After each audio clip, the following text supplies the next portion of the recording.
Welcome. I've asked Amy Salomon, our firm's client services specialist, to ask the top 5 questions military families have when they meet with us for the first time as they begin to think through their divorce or custody or support action.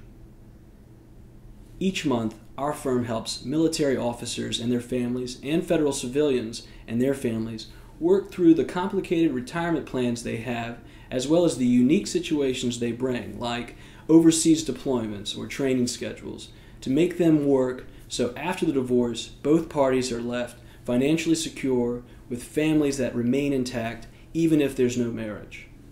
I invite you to meet with me after you listen to these top 5 questions so we can begin to craft a plan early that works for your family so we can discreetly and confidently move through the transition together.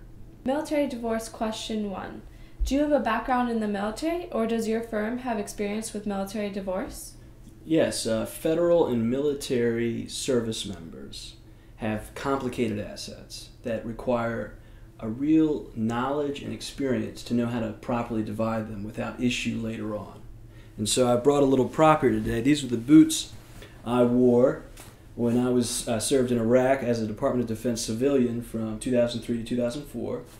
And you're probably looking at the only red-headed honorary Iraqi firefighter in the world. So I was named an honorary Iraqi firefighter in 2004, and this was the fire hat I used while in Iraq. So yes, when I served there, part of my job was to help rebuild, retrain, and re-equip the over 200 fire stations and ambulance stations throughout the country of Iraq. So I do have experience working alongside the military and federal government employees and civilians, and that understanding and awareness of their pensions, their retirement accounts, and the unique position they're in with deployments and training and overseas time gives me a special sensitivity to these military and federal government employee divorces.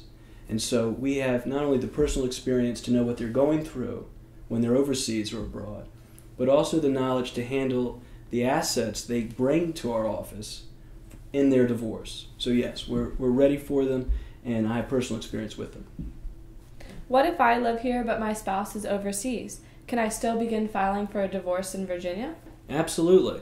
If you last cohabited in Virginia as a husband and wife, and then your husband or your wife deployed or went on training overseas or out of state, and you separated here, and you last cohabited in Virginia, then you can file here. And so we often have that happen to us. Now, special accommodation has to be made to a deployed service member, so something's not done while they're abroad and not knowing about it. So there are special accommodations that the law provides for service members through affidavits. But yes, we can file here, and it's appropriate to file in Virginia if you last cohabited here as husband and wife before the divorce begins. Can we draft a custom plan to meet my training and deployment schedule? Absolutely can, and it's important, if that is important to you, to start early.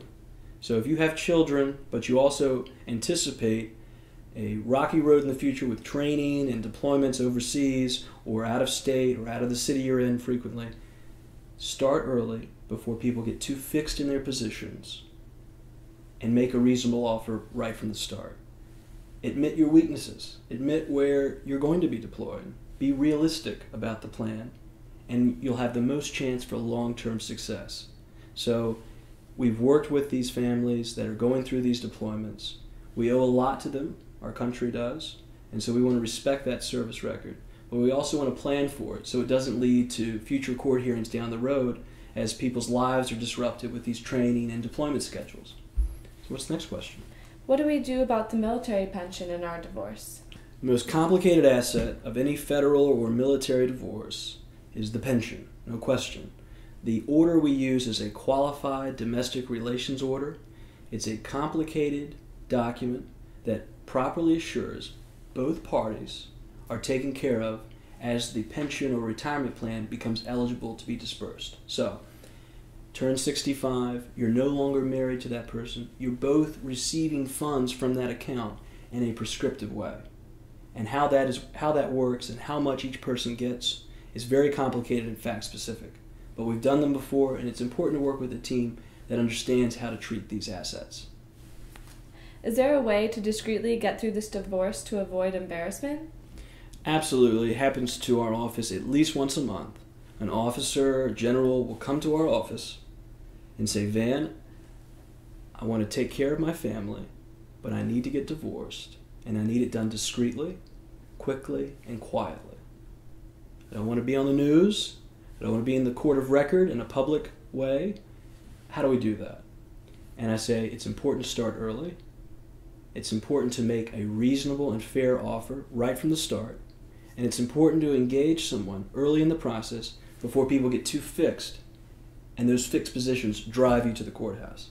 So, start early, have a fair offer in mind, and work with professionals that know how to handle these assets and have worked with officers and generals before in their divorce.